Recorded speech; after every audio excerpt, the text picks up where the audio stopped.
Jeremy Hunt has been brought in as a new UK finance minister.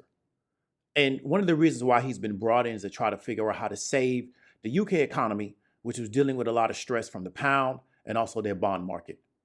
Let's go into some of the things that he's going to change in efforts to create this turnaround and to try to improve the UK economy. In an article from the New York Times, what we read is that Jeremy Hunt said on Monday he will virtually reverse all the government's planned tax cuts, which are going to sweep away Liz Truss' free market economic plan. Remember that term, free market, and a desperate bid to steady the financial markets and stabilize her government. Mr. Hunt also announced that the government would end its massive state intervention to cap energy prices next April, replacing it with a still undefined program that he claims is going to promote energy efficiency, but could increase uncertainty for households facing rising gas and electricity bills. We know that energy costs are going to go up, and they're projected to keep going up as time goes farther and farther out into the new year.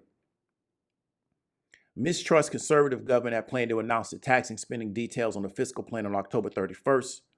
But with the markets dealing with a lot of instability, Mr. Hunt rushed out there, right, to give these particular plan details.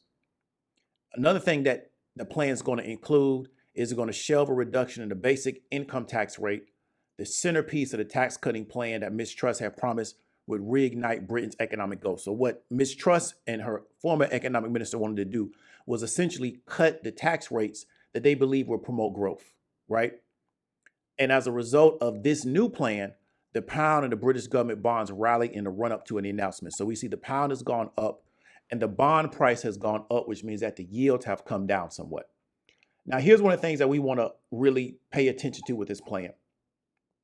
If they're going to get rid of the energy subsidy, therefore, until April, right? I'm sorry. So if they're going to eliminate the energy subsidy or the fixed energy cost until April, right?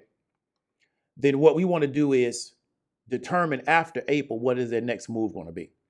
Because one thing we understand, because we do actually understand what are some of the factors that drives inflation.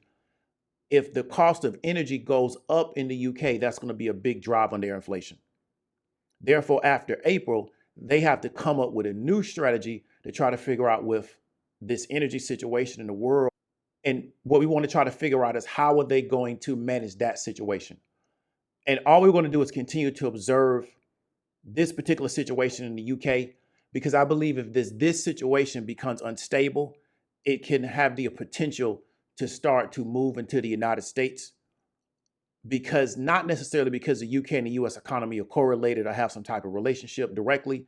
I just believe that it could cause a lot of anxiety in our market if the UK market starts to deal with a lot of stress. Now let's look at this really quick video that's kind of go a little bit more detail into what particular changes Jeremy Hunt is going to implement.